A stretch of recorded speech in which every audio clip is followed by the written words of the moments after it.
I'm always trying to get people to think about things from a different perspective, but doing this interview, it's actually me that thought about things differently afterwards. I talked to Cammie from Oceans of Slumber, their new record, Where Gods Fear to Speak, coming out this Friday, September the 13th, is a masterwork of progressive, soulful metal. So, of course, I was excited to talk to Cammie, but when we got into issues of religion and free will and privilege in society, the thoughtful answers that she gave me came from a place that I hadn't even considered. And that's just normal in the South, that it is. It's absolutely a privilege for people to like strongly trumpet their atheism. Like, I guess it's taught me a better tolerance for being among it, but separate from it because you're in the South. Yeah. And as a Black person, a stronghold of religiousness, and a far, I feel like, more in acceptance for rejecting of religion amongst like Black culture in the South, where it's like, oh, you're doing that devil stuff or you're playing that devil music, and I feel like it's a lot more superstitious Christianity in Black culture than like at large sometimes.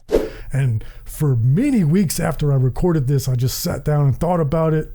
I can't wait to share it with you. So let's not delay any longer. Here's Cammie from Oceans of Slumber. Cammie from Oceans of Slumber, welcome to Heavy Metal Philosophy. Thank you for having me. It's a pleasure to have you. So I gotta say, I'm new to Oceans of Slumber. So in preparation for this, I listened to some of the old albums. I listened to the new album, which is Where Gods Fear to Speak, out September the 13th. And I just got to ask, did you grow up in church?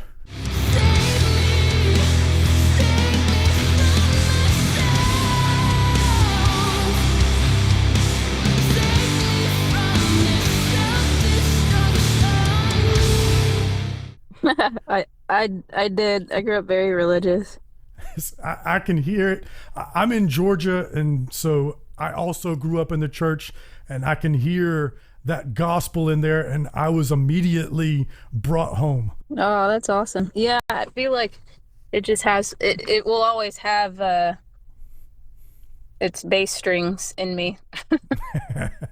So it's obviously an influence in the music. Well, let me ask you this before I make any assumptions.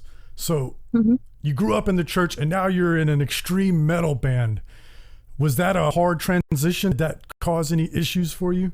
It was a long transition from kind of being religious to not being religious. By the time I joined the band, I wasn't really affiliating with any religious experiences anymore. I definitely caused some rifts and some big conversations with my mom. But she loves the band. She has plenty of favorite songs, and she sees that we're not all demonic. That's awesome. So she's all right with it for the moment. At least this project isn't demonic. Yeah, I can relate. I have a very similar story. You know, my family, very religious. I grew up in the church. And then, of course, I also moved away from religion. But so I wanted to get that. I didn't want to make any assumptions. You know, I didn't know if you were still religious or not. No, I grew up incredibly religious. And then I went to a Baptist university, and so I have a very learned religious background. So not just like, oh, I grew up in church, but it's like I literally had to study and dissect the Bible to get my degree, even though it wasn't in religious studies, but that was just one of the prerequisites. And you know, it's definitely a heavy topic, or it can be, but no, I know a lot about the Bible. I know a lot about world religions.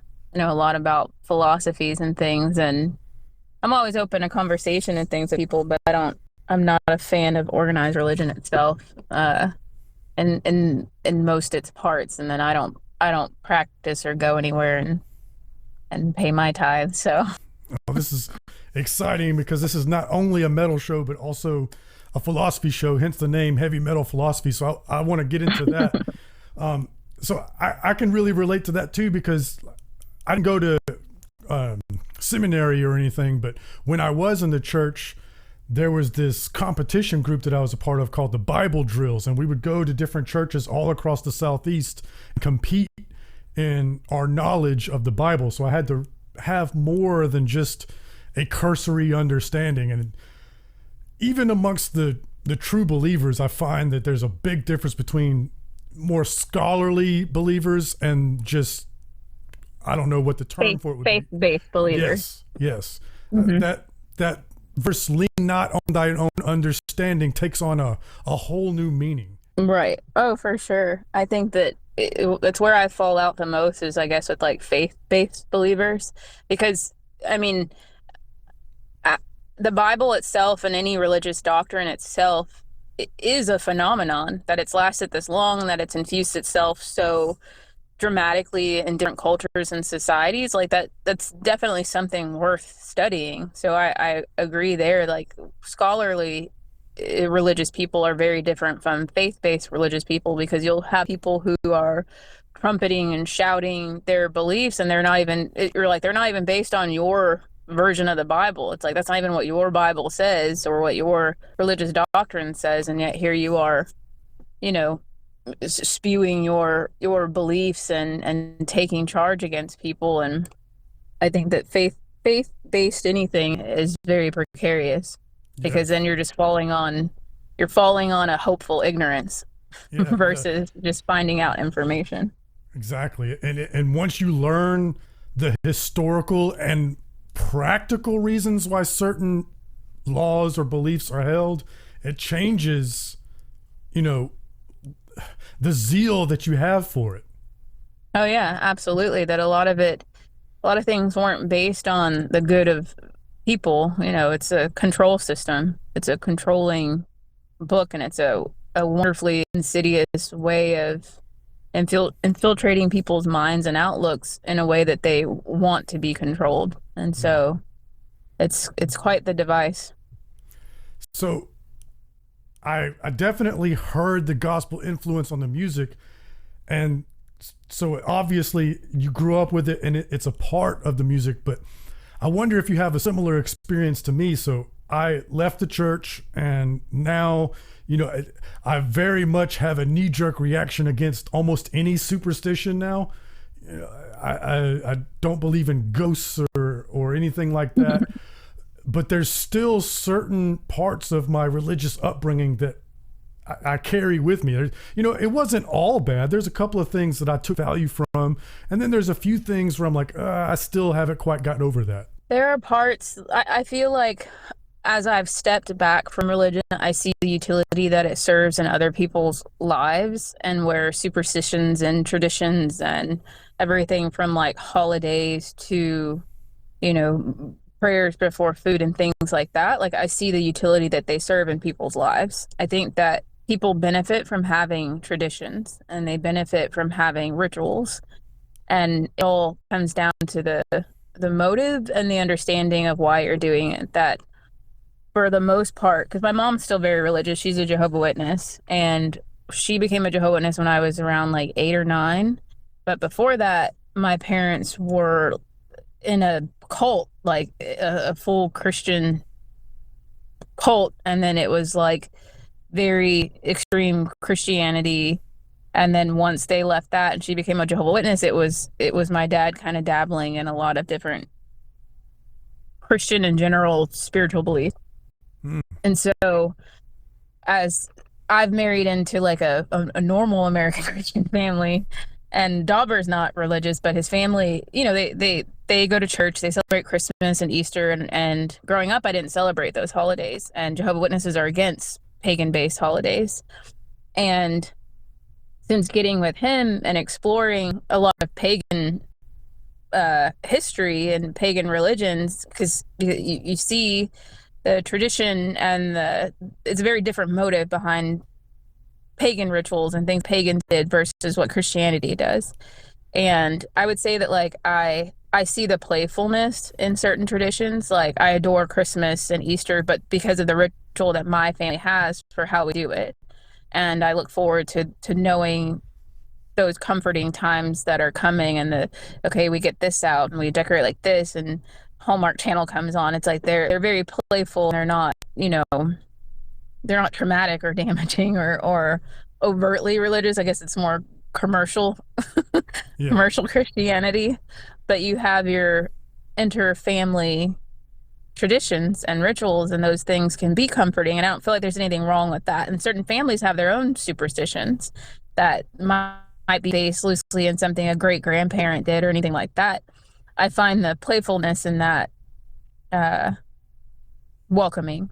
I don't mind doing things like that. Like I love stones and leaves and dead things, and I like those sort of things. I guess I lean, if anything, more towards a pagan sort of reverence for nature Yes. and the seasons. It's something funny that Dauber's family does, and it's not Christian at all, but when droughts happen, you draw turtles in the sand to make it rain. And so the kids and everyone will draw turtles with chalk and in the sand to like make it rain.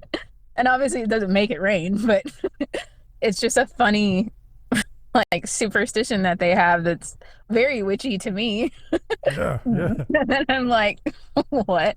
I don't know where it started or where they got that from, but it's little things like that that I adore. I think they're playful and they're funny to me, and so it definitely it involves taking a step back, and it's a little bit of like live let live. That as long as what other people aren't doing, I feel like is overtly harming others, then I give them their space, and then I pick and choose what kind of involvement playfully that I want to have in any of these traditions, but I keep a very objective, very logical and analyzing outlook on anything that anybody present, especially when it comes to like, well, you need to share my beliefs.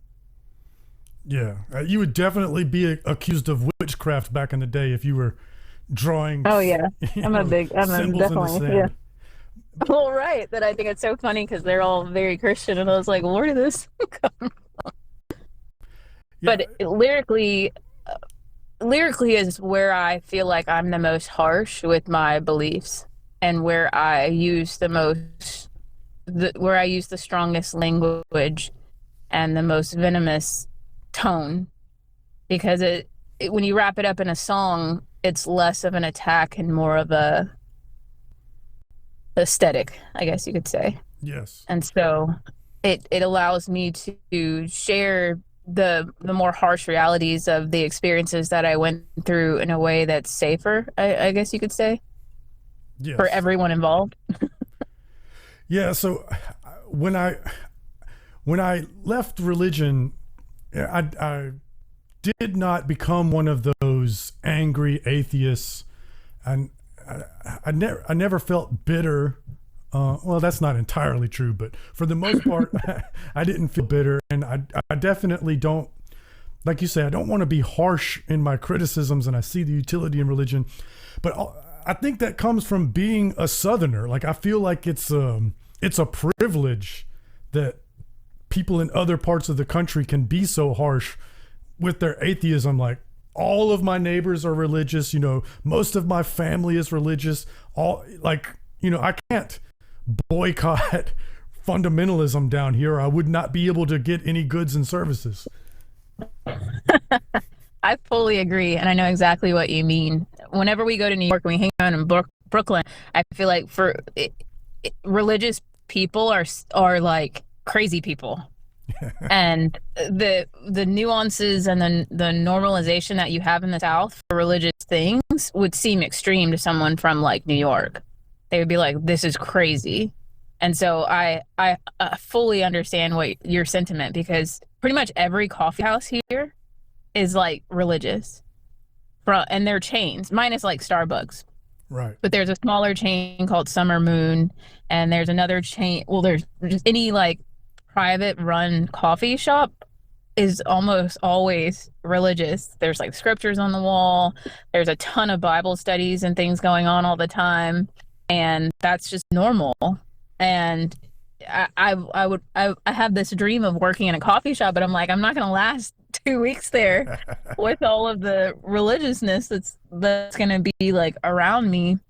But it's so true because we go to New York and you'll bring up like a casual story about something like that, and people are like, "That's insane!" Like, I would never go there. But you're like, you wouldn't be able to do anything. You wouldn't be able to go anywhere without like literally bumping into someone with a Bible in their hand. And that's just normal in the South. That it is. It's absolutely a privilege for people to like strongly trumpet their atheism. Like, I don't, yeah, I guess it's taught me a better tolerance for being among it, but separate from it because you're in the South. Yeah. Yeah. And as a Black person, a stronghold, like stronghold of religiousness, and a far, I feel like more harsh in acceptance for rejecting of religion amongst like Black culture in the South, where it's like, oh, you're doing that devil stuff or you're playing that devil music, and I feel like it's a lot more superstitious Christianity in Black culture than like at large sometimes. I couldn't speak on that. I obviously don't have the experience, but my experience would be that more rural churches are definitely more superstitious than the city churches. Even in the South, they're a bit more cosmopolitan. But absolutely. Well, yeah, it's self-help churches are like in the city versus the like brimstone and fire churches of the country. Yeah. I find that interesting though, because it was a difficulty for me to outwardly be a metalhead. It must be an extra degree of difficulty for you. It's being religious and then becoming a metalhead, and then just being an artist in general down here is quite a bit different. Yeah, I agree. Definitely when you're not in, it's like there's meccas for musicians. So it's like Tennessee, New York, LA. And you're kind of, there's obviously great resources at other places, but those are like the hubs, and where you'll find, I think, far more resources and network connections versus pockets. Like Houston's not necessarily, like Houston's a super major city, but it's not necessarily known for its support of musicians to the degree if you're not like, I guess, a mega pop star country artist. And so, when you stand out, I mean, there's a ton of Christian rock bands. They do great, and they have like private jets and stuff. What? Oh yeah, the mega churches, they throw massive shows. I mean, Texas, I think we have the most mega churches. There's massive like stages and rigs in there, like state-of-the-art light systems and sound systems. And they throw huge shows, and there's bands that people have probably never even heard of that play sold out like church shows and do church circuits like professionally.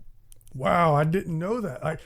I've semi been exposed. There's our little baby version of a mega church around here. Nothing like what you have in Texas, where there's like stadiums. Yeah, Lakewood is like a city, like it's massive. Yeah, nothing like that. But and there was the Christian rock tour, the circuit that would come through. Like when I was a kid, like DC Talk was a big band. I didn't know that they were flying around in private jets. So I guess I just assumed that they were musicians, and so they didn't make any money. They were doing it for the love. Well, if they're not making money, they're definitely supported by plenty of money. I mean, those mega churches have a ridiculous amount of money, so they're not gonna, like, they're definitely not treating people to coach. Yeah, it's like being like in a band that plays weddings and corporate parties. It's just a different level of accommodation. Yeah, it's a whole different scene. It's a very different scene. Wow, that's not very rock and roll. It's the Lord's rock and roll. Well, I guess in a prosperity church, they should want them to be prosperous as well. I guess it only makes sense. Yeah, it's all a part of the appearance. Well, I don't want to beat up on the church too much, so let's talk about your album. It's Yeah. coming out this September.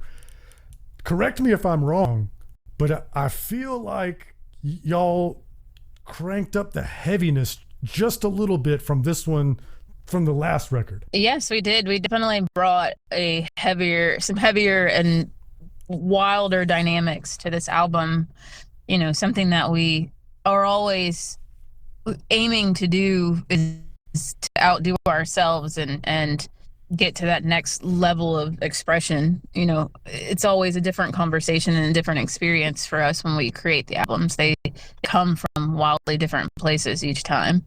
And so for this one, we definitely wanted to showcase that we have no problem, no qualms, and no hindrances when it comes to making heavy music. Is that where you were at the time, or is that a reaction to your last record? Because every time I do something afterwards, I go, I should have done this, or next time I'd rather do it this way, or something like that. It wasn't a reaction to the last album. It's like, we love Starlight and Ash.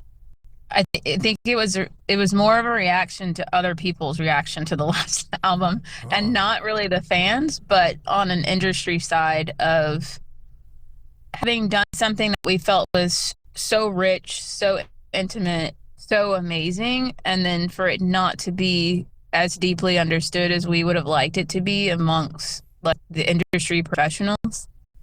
And so it was sort of a response to that frustration and a conversation that we wanted to have with ourselves about what we were capable of like doing. And it was a little bit of like, Starlight and Ash is an amazing album. It was written from such a intimate, quieted down time because it was written during COVID. And I know it's like the setting of that just wasn't appreciated. And I feel like bands are held to this standard of consistency that doesn't make sense for truly creative people. And it's like, to expect the same thing from a band like us all the time doesn't make any sense for the kind of musicians that we are and the world that we live in. And so, we did something different, and fan wise, audience wise, listener wise, people got it. People understood it's what people needed in that moment. But industry wise, it's a machine that just wants more heavy and more harsh and more hype. And so we were disappointed about that. And so with the new album, we're not giving hype, but we're showing that there's a calculated and meticulous and very thoughtful ability that we hold in being heavy.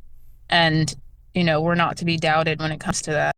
That's interesting. I don't think I've ever heard a story where the record company's like, be heavier, less accessible. But right, hand, exactly. It makes a little bit of sense to me, because today's, especially with the internet, everything's so algorithmic. They really want you to niche down and really stay in your niche. Absolutely. Yeah. I mean, that's exactly it. And it's very frustrating for us because, we're very technically a progressive metal band. You would think that would mean then that we have a wider spectrum in which to play with what we present. But like you just said, everything's about, we're in service of the almighty algorithm, and we have to be able to put you in this pinpointed lane and stay there so that we can feed the system. And it's kind of debilitating, and it creates setbacks for bands like us. Yeah, they're like, we can't get this on the extreme workout playlist on Spotify. Yeah, exactly. They're like, the first 30, I think it's even less, but the first few seconds of the song is how it places you. And so forget having a song that builds or tells a story. It's like, get right to the point and do that the whole time. And okay, awesome. Now you're on a huge playlist. And if we cared more about all that, then we would probably make very different music. But then who are we striving to? We're just striving to entertain, or we're doing something meaningful and trying to express ourselves and express a collective experience and expand on our own musicality. It's like, it's a hard contrast to play with. That's interesting, and it makes me think about your music in a different light now, because I felt like the last record was a bit more personal, and one of the songs that really spoke to me personally was Red Forest Road. Mm-hmm. And now hearing that story, I think about the song, and please correct me if I'm wrong, but I think about the song on the new record, The Impermanence of Fate. Am I reading too much into this, or is that like kind of like a middle finger, to the? No, that's a great connection. And with any album, once it's out there, once people hear it, it's for you to take on and make, your own connection with it. But in understanding where it comes from with us, I think that's a perfectly reasonable connection to make. So Red Forest Road it was the last album, Starlight Nash, was incredibly personal and intimate. Each song was sort of based on childhood stories of trauma that the band members had. And so Red Forest Road was about Dauber growing up in the red roads of Shepherd, Texas, and being alone quite a bit as a small boy. And it's about him running up the road to a family member's house when something happened and he was scared and he's looking for help. And you had these stories that came from such personal places, and so then with The Impermanence of Fate, it's sort of about you're striving and you're pushing and you're fighting, and it's not necessarily like getting you anywhere. And you're beating your head against this rock, and you're like ultimately realizing that none of the mechanisms in which this system has told you will succeed are really set up for your success. That it's you're on your own, that it's in your own hands. Yeah. We're always told growing up that all you got to do is work hard and you'll achieve your dreams, and the hardest workers will get what they want. But if that was true, then roofers in Georgia would be supremely wealthy. It's right. Not just about the work. It's about the work and the choices and you adapting to the circumstances of your life, and that really leads me to where I want to close, because like I was alluding to earlier, this is also a philosophy channel, and I always ask everybody this, but I think it's particularly poignant here with a song like The Impermanence of Fate. Do you believe in free will, or that everything is determined? I absolutely believe in free will, but I caveat that with you are a product of your circumstances. Yes. That people in America aren't Christian because it's ordained or it's the all true religion. It's because you were born in America. Right. The same way people that are born somewhere else are Muslim or born somewhere else are Buddhist. That it's like you are a product of your circumstances, and it takes a lot of self-actualizing. It takes a lot of thought, a lot of questioning, and a lot of revolt to then instill your free will and claim your free will for yourself. It's not something that I feel like is a fact like gravity exists. It's not something that like, yes, it's here and it's enacted upon me all the time. I feel like it's something you have to like wake up to and then like take possession of. And it's like, yes, I have free will, but now what does that mean for the choices I can make and the options that I have for the choices that I can make? If I'm born incredibly poor and I'm somewhere where I have to fight for every scrap of food that I get, I don't have a lot of choices. And it's like, okay, when people are like, I absolutely would never steal. I wouldn't steal anything. And it's like, okay, well, you've been left alone. You're in charge of your 2 baby siblings and you have no money and you need bread. And it's like, you're not going to steal it if the opportunity presents itself. And then it's like, free will is like a percentage. It's amount. And so it's like, how much free will does that person have to choose to like see their options and to utilize resources to then make their decisions? And so it's like, I don't see free will as like a absolute this choice or that choice. Like sometimes it's presented, but I absolutely don't believe that things are ordained. You have a million possibilities for any choice's outcome. And so I feel like a percentage of perception that you have to calculate, and it's not it's not necessarily created equal for everyone. If I'm a trust fund kid and I have endless possibilities of endless things I can do with my money, well then I have far more choices than someone who's starving to death. Yes, And so I think that love that answer. it's a little bit trickier than one or the other. Yes. Yeah, I love that answer. I've always, well, I haven't always, since I've begun thinking about it deeply, I've said that some people have more free will than others. Mm-hmm. And I like the way you put that you have, it's not something that you can, it's not like turning on the faucet. You have to work towards it. You have to be aware of who you are and your circumstances. It's like the analogy about being born here and being Christian. You know, it's funny that there's not a lot of Hindu converts happening in America right. for some reason. Yeah, it's so bizarre. And yeah, like somebody that would say they wouldn't steal, they haven't ever been in the circumstance to really put a lot of thought into it. There's that saying, it's easy to be an angel in paradise, and I think about that all the time when I want to feel self-righteous and judge somebody's morality. I think about that all the time. Well, you know, if I had that same historical context and environment, you know, my calculations would be different. And that's why I question free will, because all of our calculations are guide railed by our experiences and our personality. You know, people with certain personalities, you can predict their behavior, which is, you know, that doesn't really correlate well with free will, being able to accurately predict somebody's future. Right. No, I agree. I love that saying. It's easy to be an angel in paradise. Yeah, and like that's so true. And yeah, it's easy to judge others. I always think we watch a lot of like war movies and we're big on like war history, because I feel like in those really dark times you learn a lot about like humanity and the spectrum of people's actions.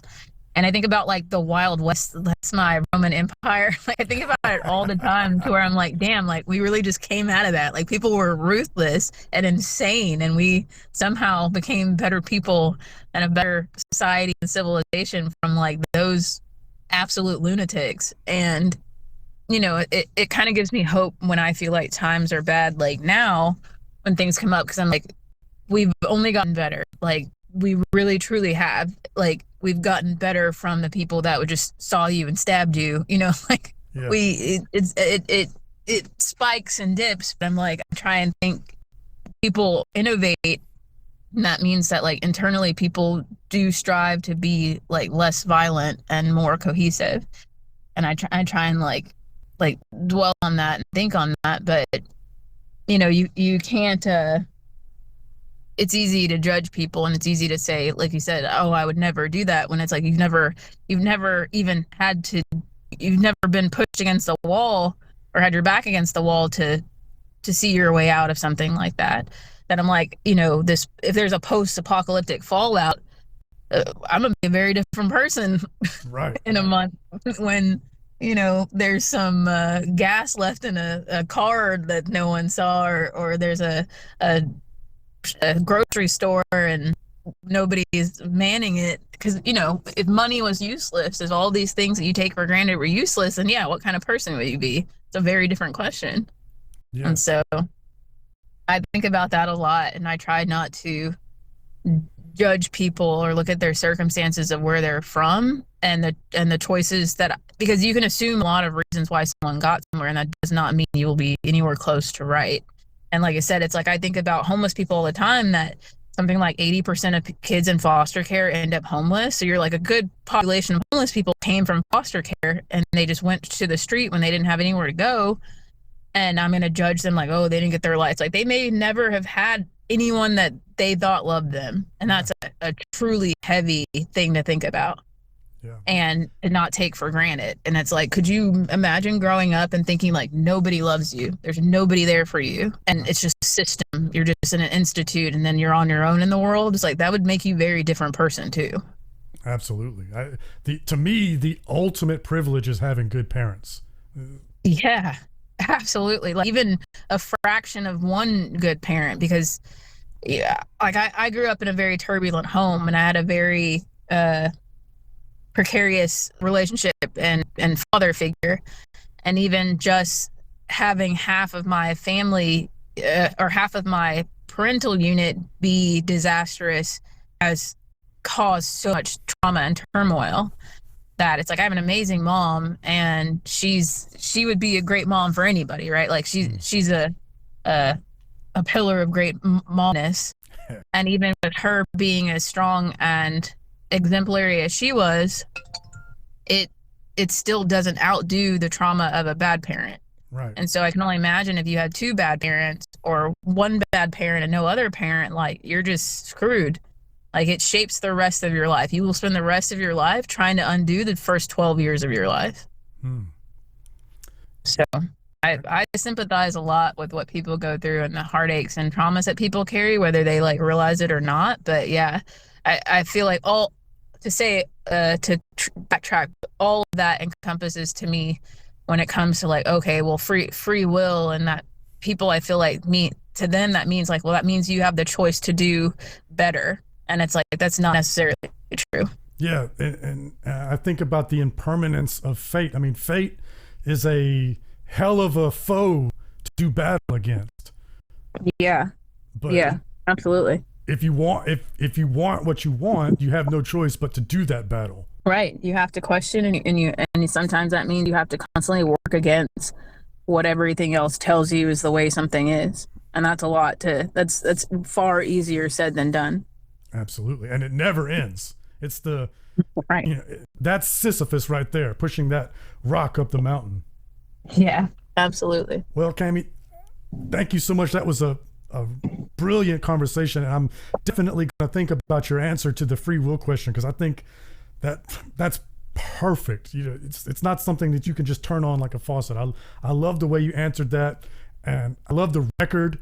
Where God's fear to speak, September the 13th. Can't wait for it. And do y'all have touring plans after the record releases? Nothing solidified yet. We can't announce it yet, so we're in limbo. But hopefully, people keep their eyes and ears out for an announcement, though. Okay. Well, I will put your website and socials in the description so people can find. And if you come anywhere near Atlanta, I will definitely be there. Badass. Perfect. Thank you so much, and good luck with the record. Thank you.